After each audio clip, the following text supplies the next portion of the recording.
आप देख रहे हैं खबरें राजधानी सुबह। मैं राजेश कुमार। चिराग पासवान का अहम बैठक बुलाया गया और शिक्षा मंत्री चंद्रशेखर और के पाठक पर निकाली भड़ास। आप देखें क्या कुछ कहा वीडियो के माध्यम से।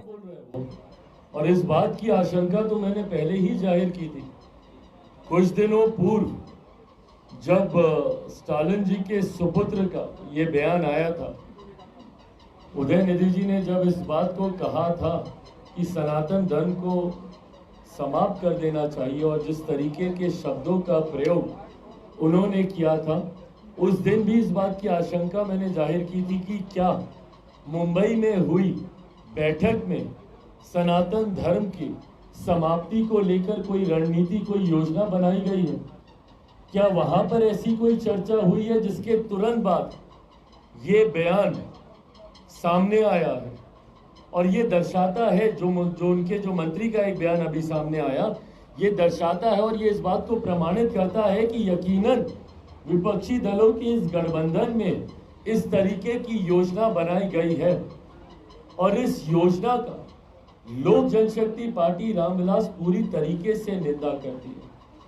हम लोग बार बार इस बात के पक्षधर रहे हैं कि भारतीय राजनीति में चर्चा सिर्फ और सिर्फ विकास को लेकर होनी चाहिए। भारतीय राजनीति में कहीं से भी किसी भी जाति, किसी भी धर्म या किसी की भी आस्था को लेकर चर्चा की गुंजाइश ही नहीं है।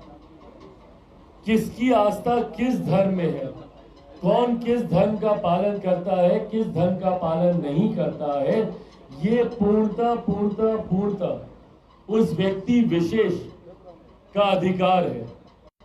ऐसे में किसी दूसरे का अधिकार नहीं बनता कि वो किसी के भी धर्म के बारे में किसी भी तरीके की कोई भी टिप्पणी करे। पर आज की तारीख में कहीं ना कहीं ये फैशन बन गया है, और इस फैशन के जनक हमारे प्रदेश में भी रहे भैया, जो रामचरितमानस को गाली देंगे। जिस विभाग की जिम्मेदारी है उस विभाग का भंटाधार वो लोग करेंगे। उस विभाग से जुड़ी हुई किसी भी विकास की योजना को वो धरातल पर नहीं उतारेंगे, पर ऐसी योजनाएं उस विभाग से जुड़ी हुई लाएंगे जहां पे एक धर्म विशेष की भावनाओं का के साथ आप खिलवाड़ करेंगे।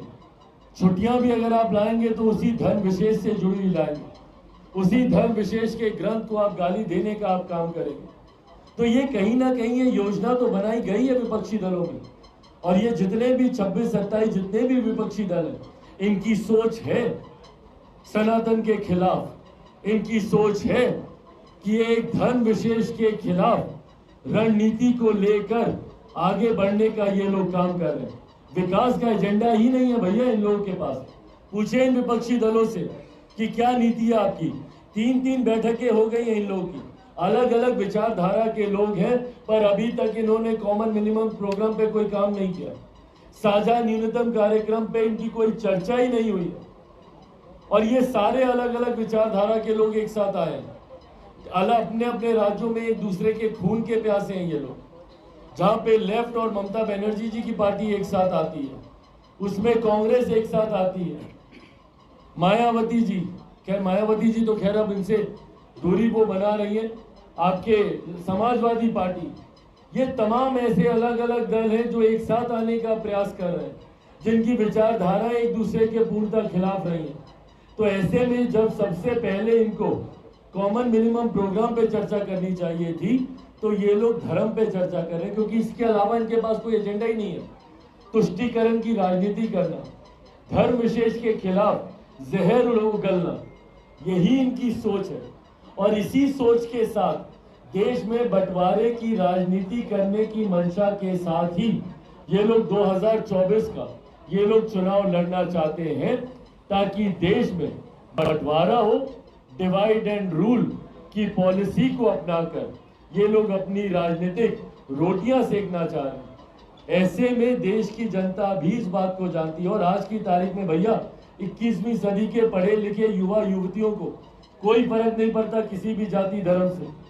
ना देश का युवा आज की तारीख में जातियों को मानता है, ना उसको किसी धर्म की पड़ी, उसको अपनी बेहतर शिक्षा, अपने बेहतर रोजगार की चिंता है। बिहार के युवा को पलायन कैसे रुके इस बात की चिंता है। दूसरे प्रदेशों में जाकर जिस परिस्थितियों में वो जीने के लिए मजबूर हैं, अपने प्रदेश में कैसे उनको सुख सुविधा मिले, इस बात की चिंता बिहार का युवा करता है। तो ऐसे में जिस सोच के साथ ये विपक्षी दलों का गठबंधन आगे बढ़ रहा है, इसको देश की जनता कभी स्वीकार नहीं करने वाली। नीतीश कुमार जब G20 के बैठक में गए हैं, उसके बाद नीतीश कुमार के करीबियों का कहना है कि हो सकता है वो बीजेपी के साथ फिर आ जाए। तो क्या कहेंगे इस पर? भाई इस पर हम क्या बोलेंगे, इसको तो मुख्यमंत्री बताएंगे। सोचिए मेरे मुख्यमंत्री पे अविश्वास कितना है। एक मुलाकात उनके पाला बदलने की सोच को जाहिर करती है। कभी ऐसा मुख्यमंत्री देखे हैं कि उनकी एक तस्वीर उनकी विश्वसनीयता पे प्रश्न खड़ा कर दे? ये बिहार का दुर्भाग्य है, जहां आज चर्चा मुख्यमंत्री की योजनाओं पर होनी चाहिए, चुनाव से पहले मुख्यमंत्री ने क्या किया नहीं किया इस पर होनी चाहिए, पिछले 5 सालों में उनकी भूमिका क्या रही उस पर होनी चाहिए, 18 सालों में मुख्यमंत्री के तौर पर उन्होंने क्या किया नहीं किया इस पर होनी चाहिए। तो चर्चा एक तस्वीर से इस बात पर उठ जाती है कि क्या मुख्यमंत्री फिर से पाला बदलेंगे। ये पलटू राम, भाई मैंने नहीं कहा, उन्हीं के ही गठबंधन दल के साथी पलटू राम का टैग उनको दिए थे, आज जिनके साथ वो सरकार में है। ये पलटू राम जो उनके नाम के साथ, उनकी इमेज के साथ, उनके व्यक्तित्व के साथ जुड़ गया है, ये मुख्यमंत्री के लिए ही दुर्भाग्यपूर्ण नहीं है, बल्कि हमारे प्रदेश के लिए ये दुर्भाग्यपूर्ण है।